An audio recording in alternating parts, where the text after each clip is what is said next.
Jadi sekali lagi, apa Mas Riko manfaatnya jika kemudian kita ketika melakukan hubungan intim dengan pasangan tapi tidak selalu orgasme. Untuk kedua pasangan itu manfaat yang dirasakan secara nyata apa Mas?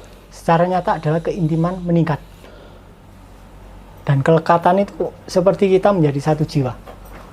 Karena dopamin kita ada di homeostasis atau keseimbangan. Mas, tapi kalau misalnya justru tidak keluar itu, kadang terjadi hubungan rumah tangga tidak harmonis itu gara-gara sang istri tidak orgasme atau sebaliknya, gimana kalau Ya, gitu?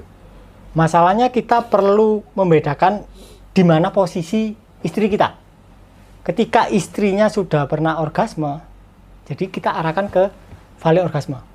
Tapi kebanyakan wanita Indonesia, 70% adalah wanita yang mengalami frustasi seksual. Artinya mereka tidak pernah mengalami orgasme. Jadi kita perlu memberikan mereka orgasme setidaknya 3 bulan.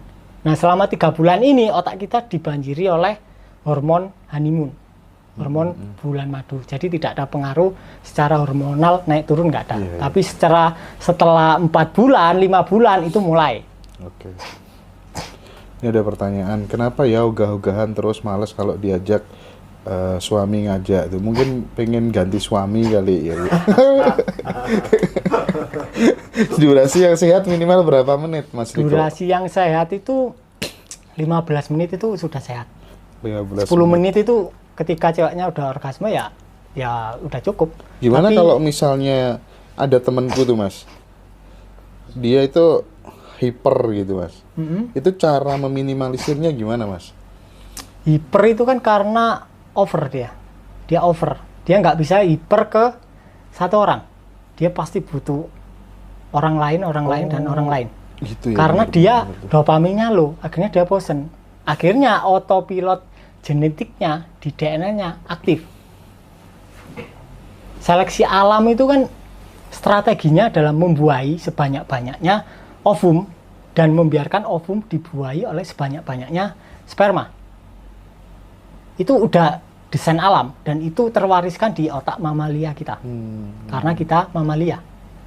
Dan hewan juga mamalia yang mengalami perkawinan banyak seperti itu.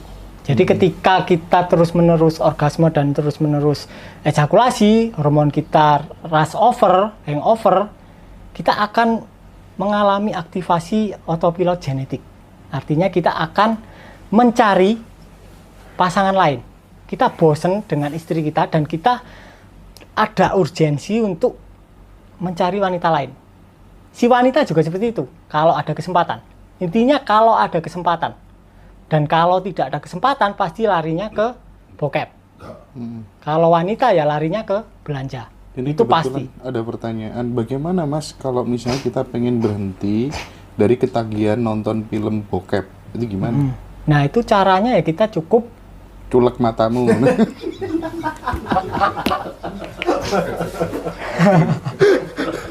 kalau mau dari letting in bisa. Jadi dicari tahu pemicu kenapa kita nonton bokep. Pasti itu ada rasa karena kita berusaha lari dari rasa-rasa bosan, rasa-rasa tidak nyaman. Ketika kita mampu menerima itu, kebiasaan nonton bokep akan hilang secara perlahan. Tapi kalau mau dari jalur seksual ya kita belajar seks amatif. Ketika kita melakukan seks tanpa orgasme dan tanpa ejakulasi, artinya hormon kita ada di state homeostasis atau keseimbangan. Artinya kita berada stabil dan kita tidak memerlukan rangsangan yang berlebih. Tapi tidak menutup, tapi nggak bahaya ya Mas? Jangan-jangan besoknya nggak ditanya sama pasangan gitu, meneng kayak gara-gara tidak orgasme sama-sama nggak orgasme gitu. Tidak malah justru menimbulkan masalah rumah tangga, enggak? Justru intinya dua orang itu harus tahu. Dua orang ini harus sama-sama belajar. Kalau salah satu yang belajar dan salah satunya nggak tahu ya pasti heran.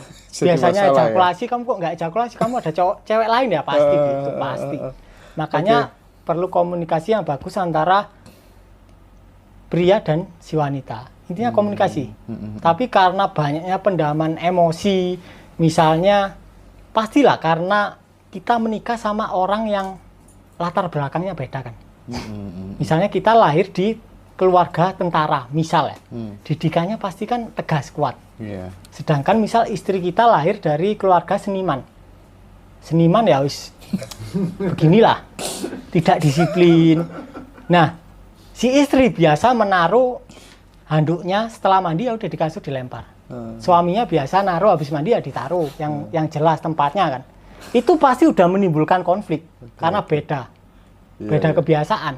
Dan ketika nggak apa-apa ditaruhin sama suaminya, lama-lama ya ketika itu rasanya terus tidak diakui dan terus ditolak ya akhirnya emosinya terpendam. Dan ketika terus menerus ya akhirnya hubungan jadi renggang, tapi udah ada anak, udah ada rumah, akhirnya si pria dan wanita ini bertahan karena selain cinta, gara-gara anak, gara-gara rumah. Makanya banyak pasangan parubaya yang setelah anaknya udah menikah, udah gede, udah sukses, mereka tiba-tiba cerai.